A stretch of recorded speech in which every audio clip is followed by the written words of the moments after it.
for most of the time that Jane Austen is becoming one of the most significant novelists of the history of the novel, quite frankly, but specifically the English novel, she is also keeping up a kind of sidetrack as a poet. She writes the occasional poem here and there and collects them and publishes them in a single volume. And there aren't any. She is not well known for this. This is not one of her major productions, but there are really interesting little snippets in there that show the character of the artist and the skill of the artist that can reflect really interestingly on the novels that she has and fill out the picture of her. And one of the more interesting ones of those poems is one called Happy the Laborer, where she is dealing with some familiar themes, but in a very concentrated and enigmatic way, which is kind of how she was generally. Happy the laborer in his Sunday clothes, in light drab coat, smart waistcoat, well darned hose, and hat upon his head to church he goes.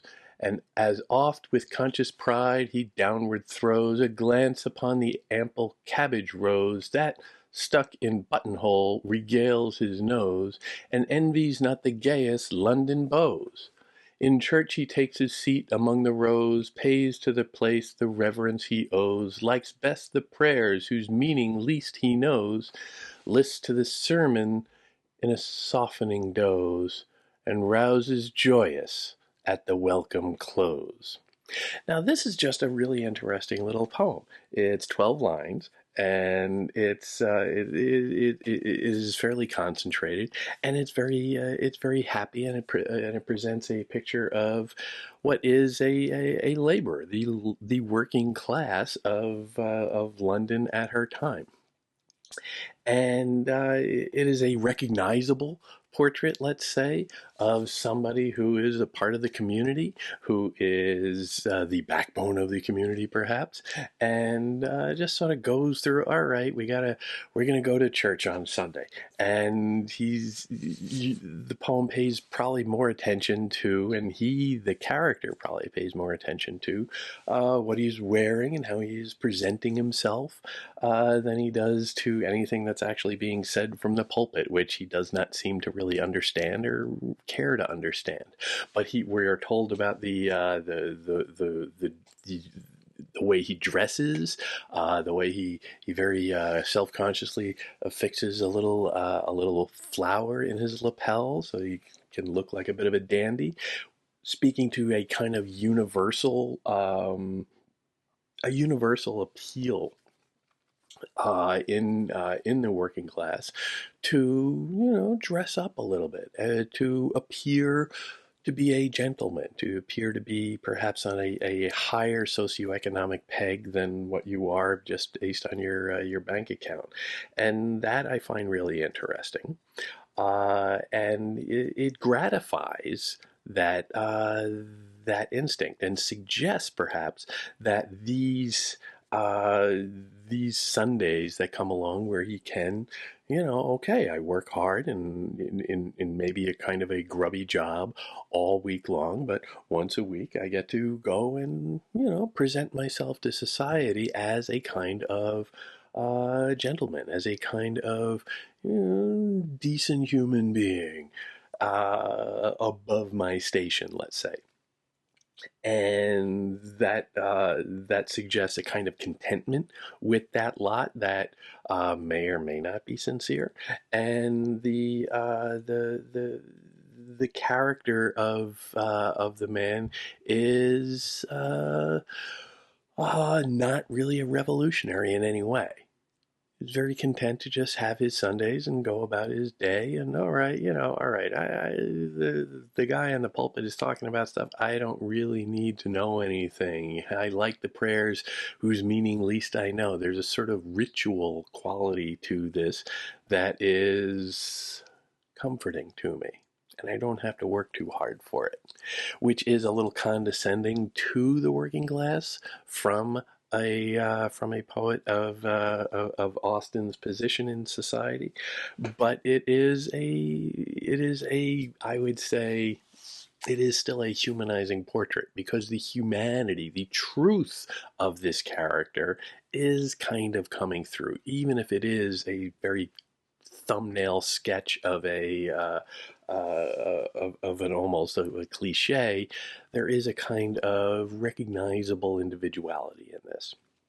But what's really interesting to me in this is the form of the poem, and again, it's just 12 lines. They're basically 4 beats per line. Some of the lines have some interesting variants, but it is a very ordinary poem, except for.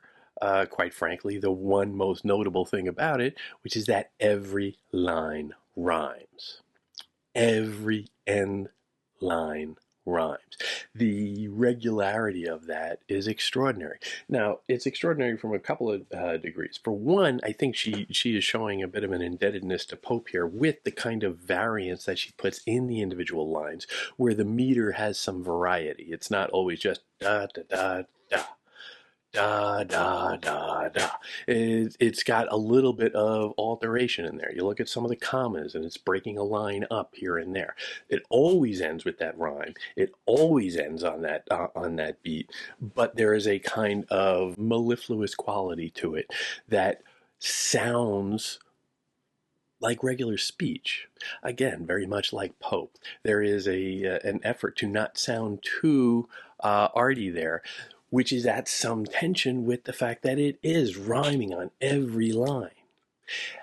And then you have to reflect, well, why choose that? Aside from maybe just, the bravura aspect of it, she is showing. Maybe this is her Sunday to just sort of show off, like wearing like wearing the flower in the lapel, instead of just the workaday business of writing her novels. She is just sort of out there having a little dalliance and showing off a little bit. And she wants to say, hey, I can write a poem that rhymes every line. Maybe there's that there. But then if you also consider, okay, that form, what does it have to do with the content?